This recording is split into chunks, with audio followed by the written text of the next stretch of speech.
Well, I want to welcome everyone here. I've got an interesting message that I wanted to talk about today.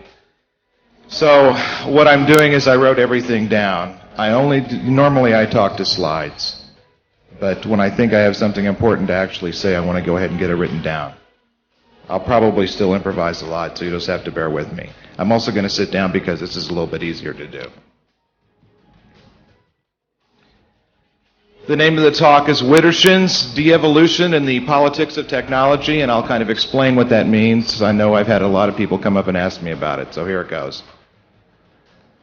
The circle is a symbol used in many cultures to signify an unbroken cycle or a chain. In Wicca, a practitioner will cast a circle around a ritual area for the beginning of a ritual moving clockwise, and this is known as Deicil. A sacred space for worship and magic is created, with the circle allowing protection from outside forces and concentrated focus of energies to be contained within the circle. At the end of the ritual, the practitioner will move counterclockwise, or Widdershins, to release and return the energy contained within the circle back from whence it came. As is the case with most religions, its symbolism is reflected within society. We have social circles that expand and contract, and society has a tendency to draw circles around itself using divisions such as class and race to try to contain themselves. But as history has shown us, all of these circles are eventually undone, and what is contained within them is released and returned to the elements from when it was drawn. What if the circle is a technological one? Or what if the so-called magic that was within the closed circle is technological in nature? How do we release that type of magic?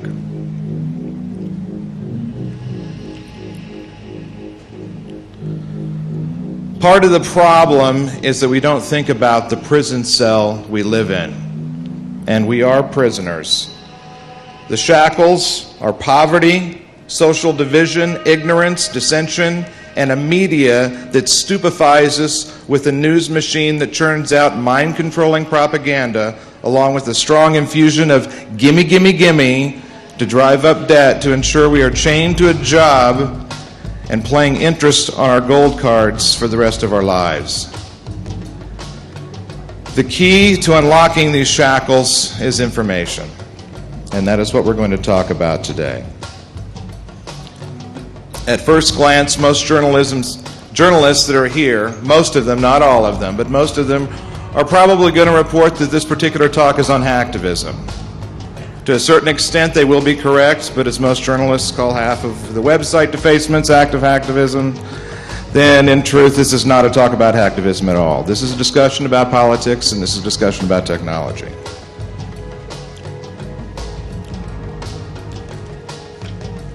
Once upon a time, what was commonly thought of as cyberspace was a cavernous thought construct whose physical borders and wires consisted of phone company equipment, X.25 relays, large components of the military-industrial complex. Mainly, it was more machines and machine-driven than it was people. What few outside explorers, real outside explorers, that wandered into this realm, those were us, the hackers. Now, of course, we are rapidly approaching complete social acceptance of the computer within the home. We have movies with titles like You've Got Mail. We have grandmothers that exchange recipes via ICQ. And this is probably one of the more annoying things, a little bit of a rant, at least for me, when you hear news anchors on television that say, for more information on this story, please go and log on to our website at abcnews.com. So I'm thinking, log on. Forget the browser. I'll just use SSH or Telnet and go in there and poke around on my own. That is what they meant, right? Log on? That's a username and a password. I don't know. Maybe not a good defense in court.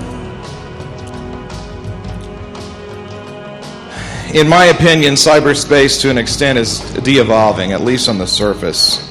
With the advent of the World Wide Web and every company on the planet trying to get in line, it has become a polluted and over-commercialized place. The web had potential, but is rapidly becoming interactive television, complete with thousands of ads, very, very little decent content, and a least common denominator style of marketing and presentation.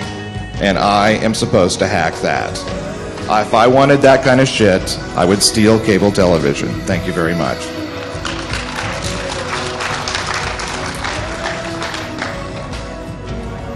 In many ways, this is just surface tension, though. There are a few interesting things that are going on that are happening. Some of the more important ones that need to be discussed need to be brought to light.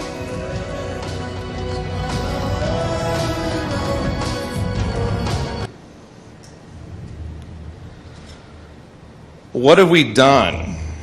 Okay, first off, we've created a wealth of tools. We've got a lot of tools, and tools can be used for good or evil. There's kind of a popular sentiment that you can take a hammer and you can build a house with it, or you can cave someone's skull in with it. And I think that's very true with a lot of the tools that hackers have put together. And I'm not going to exclude myself from that particular arena. I've done that. And it's mainly because a lot of the tools we create, they may be generic in nature, but sometimes we go ahead and add features to them that basically benefit the intruder and not necessarily the administrator. And yes, I am guilty of doing that. And yes, I will continue to do that. Oh, sure, go ahead. Applaud things that help intruders. There you go. Now, using some of these tools we've created, some of us have destroyed. That is very true. You cannot get around this at all. The only defense that we have is that in any grouping of people, anytime you cut one segment of society, you're going to have a few bad apples in the group. That's just the way it is, okay? It doesn't matter whether you're talking about the feds. It doesn't matter whether you're talking about us. There's going to usually be a few that do that. And we have to live with that as a part of our society, of our group.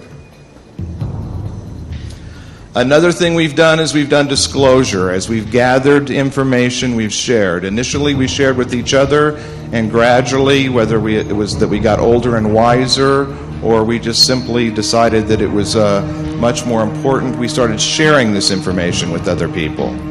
We tried to really create a good sense of camaraderie around a lot of this. Again, the disclosure self could be a whole talk on itself because it does have its good side, it does have its bad side. But personally, I still believe in full disclosure. I still feel we should move forward in that direction. I encourage everyone else to do that. It's important to at least get that information out.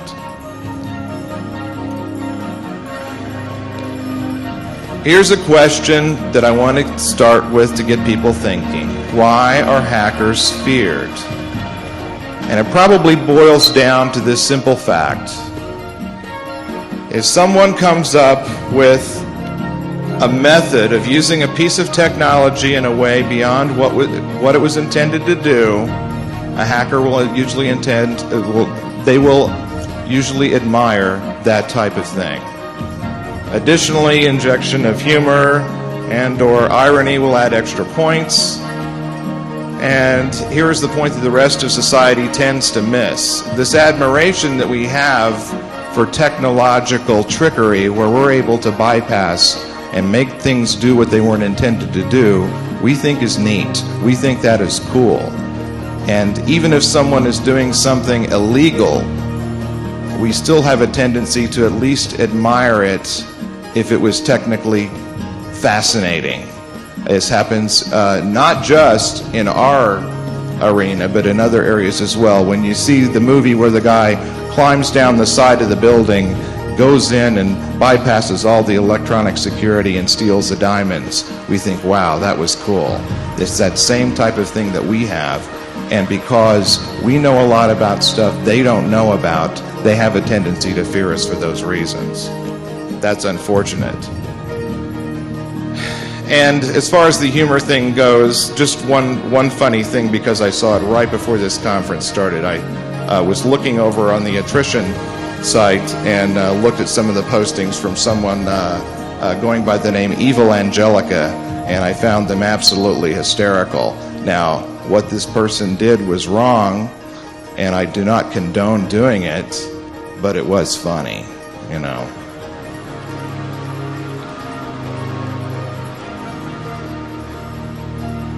Probably what is more disturbing for the powers that run society is that we are willing to cross all kinds of social boundaries in our quest for knowledge. You see, the internet has done wonders for breaking down barriers, including international borders. And probably the first group to realize the potential of this concept were the people that helped build the internet. And I'm not necessarily talking about the military-industrial complex that first put things together, but I'm talking about the hackers and people that were working within educational institutions that, as they started hooking up their regional nets, it later became what we now know as the internet. They are the ones that kind of started breaking down some of those barriers as well. Now, they had been doing this kind of thing already previously within academic circles. You know, they had colleagues that were, you know, on the other side of the Iron Curtain or whatever. They wouldn't think twice about passing information back and forth, because to them information was important and it was something that was meant to be shared. And that's kind of, we've gone through and we've made this process even more automated and more simplified with the advent of the internet. And the thing is, when we get back to the whole fear question, we, as in hackers, we know how to share information, and we know how to contact each other quickly, and we actually almost have our own language. I can say something right now. Let's say that I tell you port 80, port 53, port 25 is open into the DMZ and they're running NT. You guys know exactly what I meant by that, okay? You know exactly what this place's security is like. You know exactly how you go approach to get in. And that's the kind of thing I think that kind of frightens people that really don't understand what we do.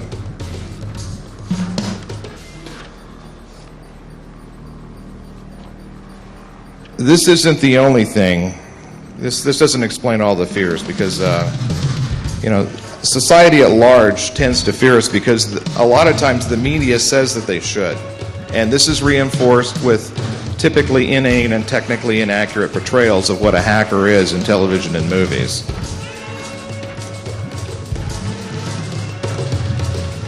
And we also have law enforcement and government agencies that at least appear to fear us. Not so much as they used to, but they still, I think they still do to a certain extent. And the thing is with them is, of course, you could say things like, okay, they're stupid, or they just don't get us. But, you know, I want you to think about this. I mean, they are not stupid. A lot of these people, they track down criminals on the most minute of clues. They put together some fascinating technologies of their own. I mean, they are actually fairly smart in most cases. Now, and a lot of times they are the ones that are helping feed the media, and they're telling the media to fear us and that we are all bad.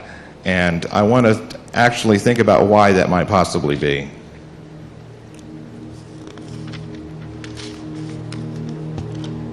Who benefits? Who benefits from this? You start looking at this. This is kind of one of the techniques when you're trying to figure out who or what is behind something. You start looking at it and you say, let's see who really benefits from this fear. Okay? One obvious answer is that these law enforcement agencies, they get budget money. Okay? They say things like, and they go before Congress and they say things like, we need more money to fight cybercrime. Okay? We need to fight cybercrime because the economy is going to collapse if no one is willing to put their credit card number into a box on Amazon.com. We must save the world, so we need more money and more budgets to go out there and do this kind of thing. And Yes, I am kind of exaggerating to a certain extent, but they have actually gone before Congress and said that kind of thing, that yes, we want to go through and we need more money to do this kind of thing. Now, one thing I want to point out about those dot-coms, okay, is as soon as the economy started to take the slightest turn, the slightest bit of pulling back, the slightest bit of, what do they call it, a bear market, okay? Then all of a sudden, all these dot-coms all over the place started failing. And that was because no one had any confidence in them to begin with anyway. What happens when all of a sudden people have to tighten their belt? What are they doing? They're deciding not to order pizza online. And so those types of dot-coms are failing, okay? Don't tell me that e-commerce is here yet. It's really, really not. Otherwise, if we'd have had that many companies fail at once, we would have had a major, major, major problem within the economy. I think that should be obvious to everyone. Governments benefit from fear of us. They can tax the people for more money to get the budgets for law enforcement to do things, and they can, especially here in the U.S., they can go through and they say, well, we're going to alleviate the fears of the people so that they can use their credit cards online. They can even get together and say, we're doing this bipartisanly. We're working together to help you, the people, keep you safe from those evil hackers. It does make them look good. Again, I'm kind of exaggerating points here, okay, just to try to get you to think about this stuff. For the more paranoid people in the room, and there's probably one or two that are here, if you happen to believe that there is a secret society trying to create a world government, I want you to think about this. We have various international treaties that are being created.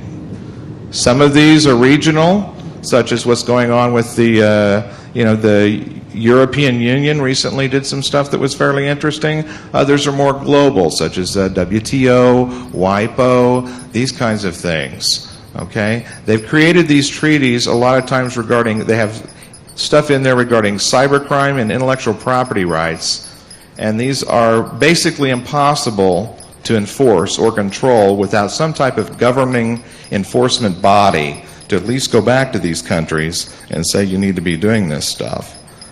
Now, I'm not saying that cybercrime and the fear of hackers is going to create the new world order and that we're all going to be enslaved to evil, unseen overlords or anything like that. But if you happen to be thinking along those lines, this is what you might call another brick in the wall. Okay? Again, something more to think about.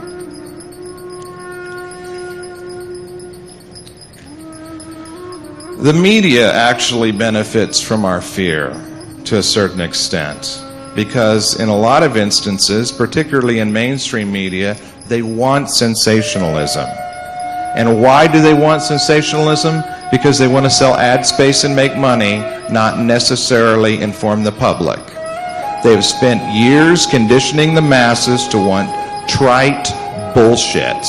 Okay? The soundbite. I absolutely hate the soundbite. There's a lot of reporters that do not like interviewing me because I tell the truth. They ask me, what is the biggest threat computer users face? And when I answer them unpatched systems, they are disappointed. And oftentimes they will say things like, no, everyone says that. What about hackers? What about cyber terrorists? And things like that. I mean, that sounds suspiciously like you're trying to answer my question for me. And just a side note, not all the media, there's a few people that I know that have got it straight, but in general, to the media, this is why hackers don't like you, okay? That's very important to understand. So we have a world that hates and fears us. We have a media machine that could give a rat's ass whether we speak the truth or not, and governmental law enforcement and commercial security companies using us to make money and increase budgets. And this is what I would term to be technological de-evolution. As a little bit of a disclaimer, yes, I do work for a software company that does benefit from all that fear. most of the people in this room, I'm looking around, I see many friends that work at these same places. But like the guy said in the movie Sneakers, well, that's my day job.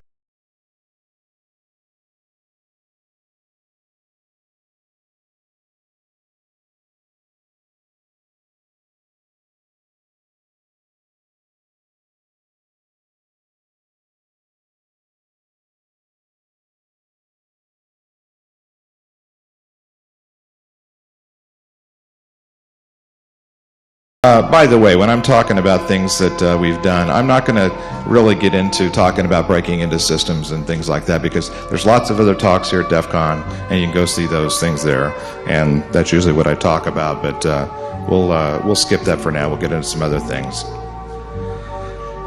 But, I mean, since, like I said, I think a lot of the media is going to think that I'm talking about hacktivism, I have to at least cover the supposed hacktivism activity. First off, website defacements are not hacktivism. They're usually boring. If there is any message that is political, it is added on as an afterthought. And I'd invite everyone to take a look at some of the articles from the attrition folks that's out there on attrition.org on hacktivism. They've done a lot of research in this area, including a very nice expose on the entire self-fulfilling prophecy, media-created Chinese-American hacker war defacements, which was absolute, complete, and total bullshit. Okay? The media created that one. We had nothing to do with it except for a few of those bad apples. Now, what is the worst thing about this is that some people really do seem to think that this is a way to get your political message out. And the average defacer's work is never seen by the public at large anyway. And the message is never reported by the media accurately. And because it's usually the mainstream media that might get the message wrong. And you're lumped in with a bunch of lousy graffiti artists, and so no one's really going to pay attention to what you have to say anyway. Do you folks really, really want to piss people off? You really want to piss them off? Stop defacing websites. Think about it. How will these government agencies get their budgets? How will these computer software companies sell their products? How will they sell penetration tests? To quote one of those movies, the winning move is not to play. All right. I've kind of talked a little bit about, that's kind of a little bit of a rant there. Let's talk about some more positive things that we've done. Acts that are truly what I call true hacktivism. There's a few of them that are actually out there, things that are actually going on that are actually very, very interesting. And a lot of times these don't get reported, particularly by the mainstream media, because they have a tendency to, they're usually handed an article to go do with a topic in mind already. Or, you know, they usually approach it with, oh, I can't sell that to my editor. I'm going to have to, you know, I'm going to have to do something else. First example, rubber hose. I hope that people are familiar with rubber hose. This is really, really cool. Go to that website. This is a great example of hackers coding up code together to help out the oppressed. Rubber hose, for those that don't know, it's basically a crypto solution for people who are afraid they're going to get their passphrase literally beat out of them. And I'm not making that up. You have your target user for rubber hose is going to be probably a human rights activist who writes up and photographs, digitizes information about human rights abuses in a foreign country, and then wants to keep from getting a passphrase beaten out of them that could decrypt the data and endanger the lives of the people that the activist is actually trying to save, and including the activist's own life. That is a very, very important website that I encourage people to go to and take a look at, particularly if you're here and you're a member of the media. You really, really need to go and look and see something positive that's being done. Another example, which I know many of us were hoping to see this, and we'll just have to be patient, was peekabooty. The stuff that Cult of the Dead Cow and hacktivismo, all this stuff, they're developing methods that allow suppressed people to bypass governmental technological boundaries, such as firewalls, filtering software, to get to information outside of their countries.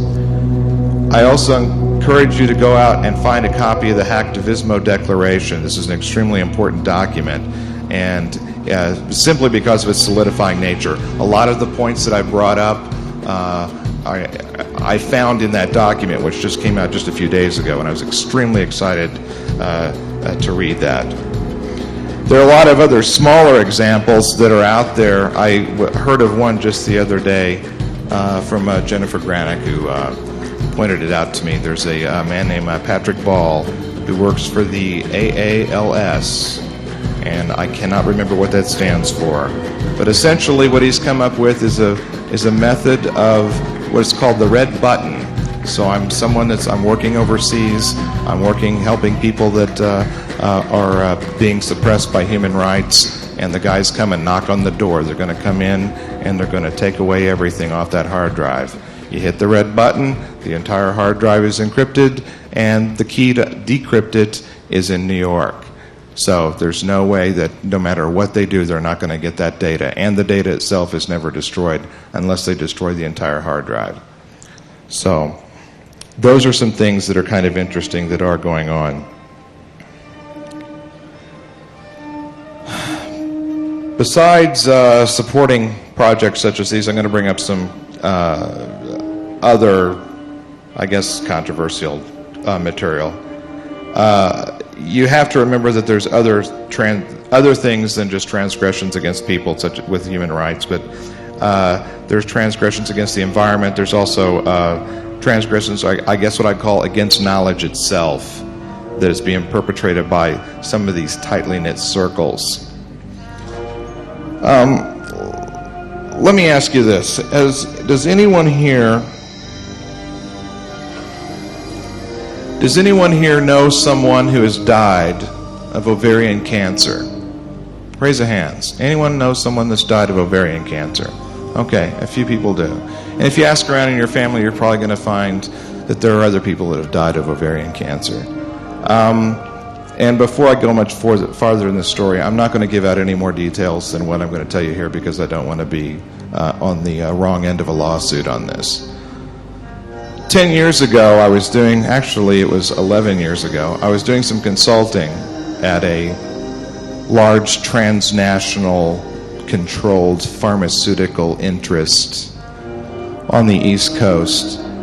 And I was given access into where the servers were, and these servers were sitting in a bio lab of some kind.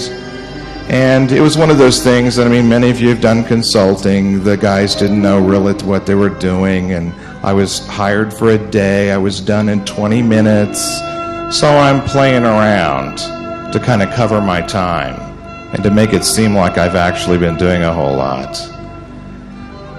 I was looking around on some of the desks, and I saw some papers lying out. And there was stuff in there that indicated in some of these documents that it was referencing cures for cancer and how there were different types of cancers, and that, one type of chemical compound may destroy one type of cancer cell, it may not destroy another.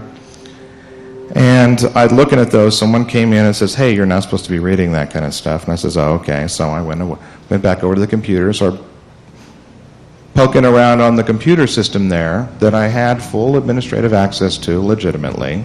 I was told I could look at any file on the system to solve the problem, so I decided I'll start looking at the Word documents on there and other things. And in there I found essentially all the documentation regarding a cure for ovarian cancer.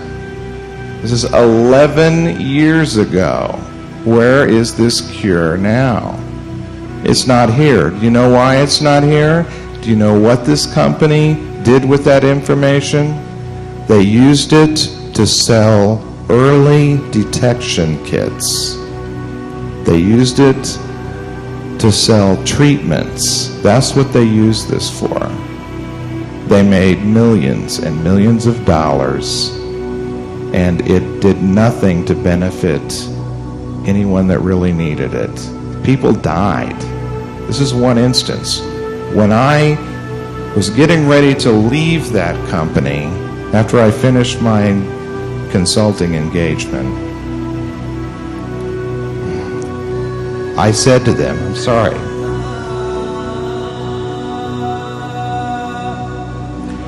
I said to them, I can't believe what I just saw. And they said to me, they said, hey, you know what?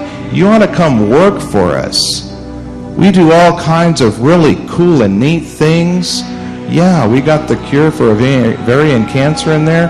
Hell, we've probably got the cure for the common cold somewhere in those files and somewhere in those systems. You know computers, why don't you come on and give us a hand. You know, it was no way am I going to do this. I thought about going in afterwards. I went after some of the people, the scientists and stuff. I grabbed their names. I tried contacting them at home, asking them how they could sleep at night. I couldn't get into the system. It was air gap. They ended up closing down that facility and moving it to another location. I have no idea where it's at now. But there you have it. That's just one. That's just one incident. Now I can also go on and talk to you about Dow Chemical and some of the things that DuPont and those guys did back in the 70s and 80s. These people were brought up on criminal charges. And it's kind of sad that you have that kind of thing that's going on out there in the world. And all of a sudden doing things such as defacing a website don't seem quite as important anymore. They're kind of childish. Now I find this type of a crime against humanity as bad as anything I think I've ever encountered, ever. Now, I'm not advocating that we immediately go out and Aaron Brockovich their ass, although if someone wants to, that's fine. But like I said, I'm not going to divulge the company's name. I'm not going to be, because they'll come after me. But I am saying that there are much more interesting and worthy targets if you're going to decide to go out and, get your message out or do whatever it is you want to do. And I just want to imagine if one of us heard of a transnational, one of these multinational global conglomerates that held a secret like this that was proprietary. But again, disclosure could result in saving lives. Now imagine if we were organized. And I think this is why we are really feared. Because quite frankly, because of such things which Aaron Brockovich and others have uncovered, what perhaps some of you may have uncovered, maybe we really do need to organize. And most of these transnationals, they really only care about their one true God with two heads, and those two heads are money and power, and that's it. And this is why I think they really fear us.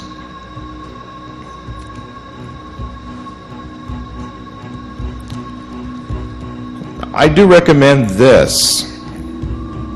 I do think we need to start to join forces and help out other groups that are out there, maybe such as Amnesty International. I don't want to get too, wispy-eyed about all of this in front of you on this, but it is something that does mean something to me. I think what could happen if we do start to organize with them is that we could learn a lot about protecting ourselves, about protesting against things, and I think they could learn a lot about the technology that would benefit them in what they do. I think we can actually create there could be a real symbiosis, something that really works well.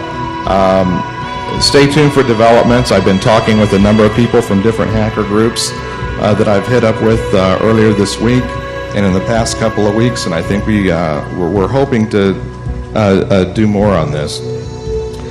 And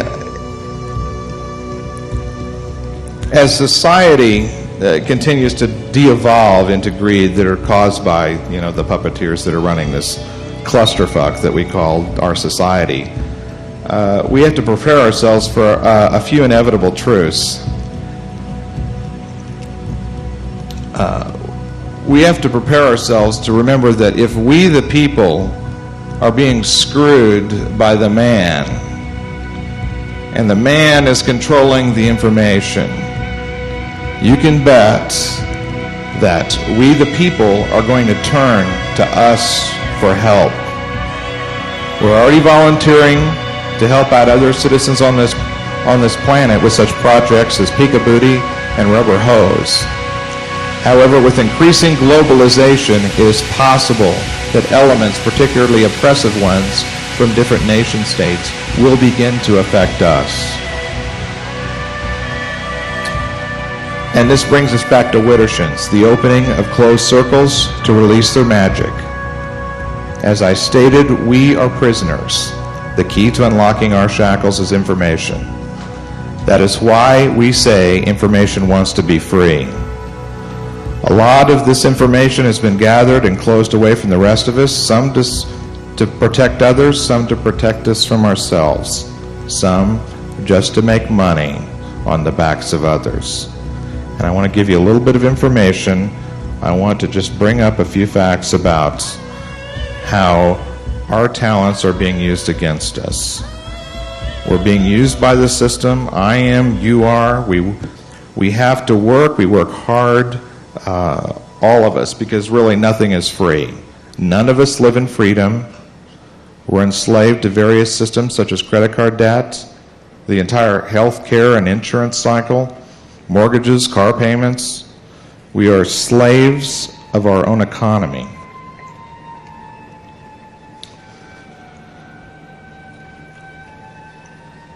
Know this, your skills are being tapped into by others, the great them, they. They watch our websites, they sniff our email, they watch our post a full disclosure mailing list, they study our habits, they watch our very thought processes that we detail in research papers. They use this to say that we are a danger to society, and yet they use our honed skills to build their defenses.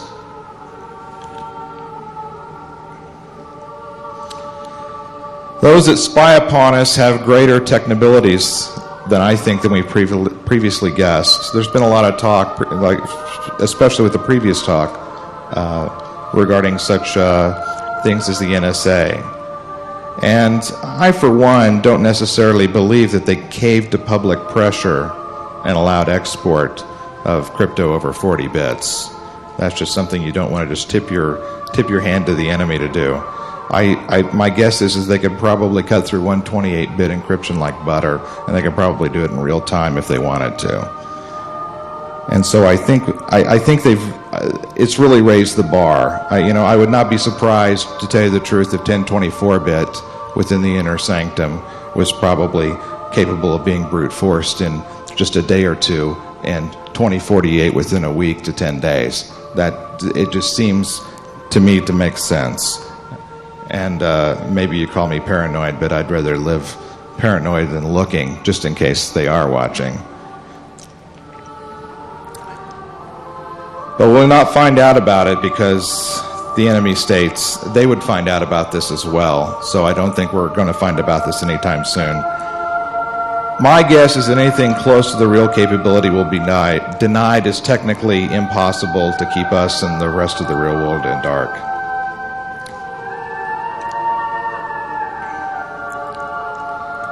It is the nature of governments to try and maintain control over its people and preserve the infrastructures that sustain it.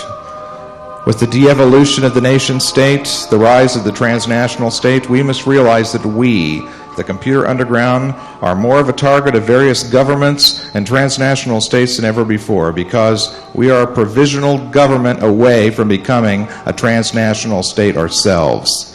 As I said earlier, if we were organized, they would really fear us, because we would be unstoppable. And maybe that really is it.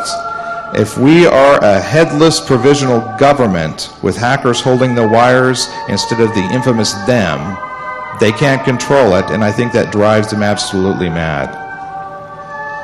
And I think they will try and stop us under the guise of laws used to protect us from cyber terrorist issues such as college students trading MP3s, we are seeing our basic rights slowly being eaten away.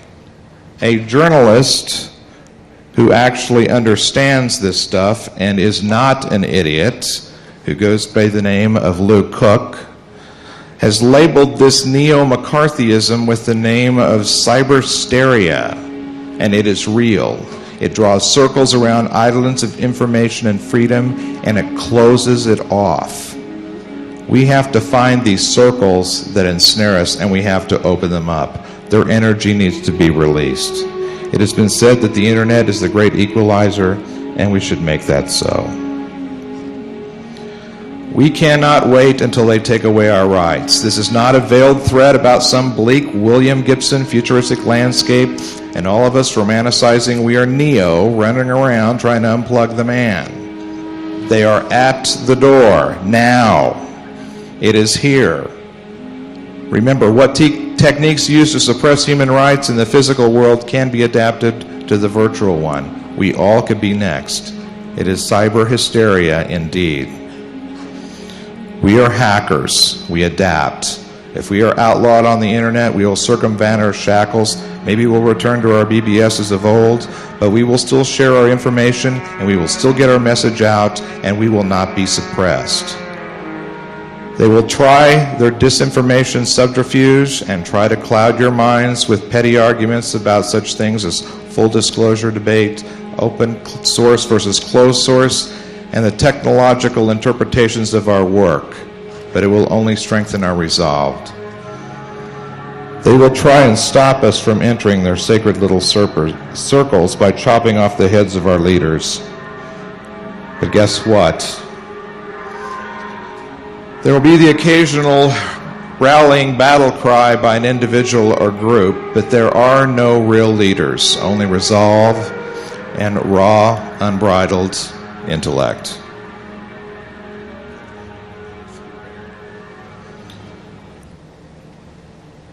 Black hats, white hats, gray hats, crackers, script kiddies. You can use those terms and you can try to subdivide us and pit us against one another. It's not going to work. We are hackers. In closing, I just want to say, with a traditional Wiccan saying, the circle is open yet unbroken. Merry meet, merry part, merry meet again. Thank you, and blessed be.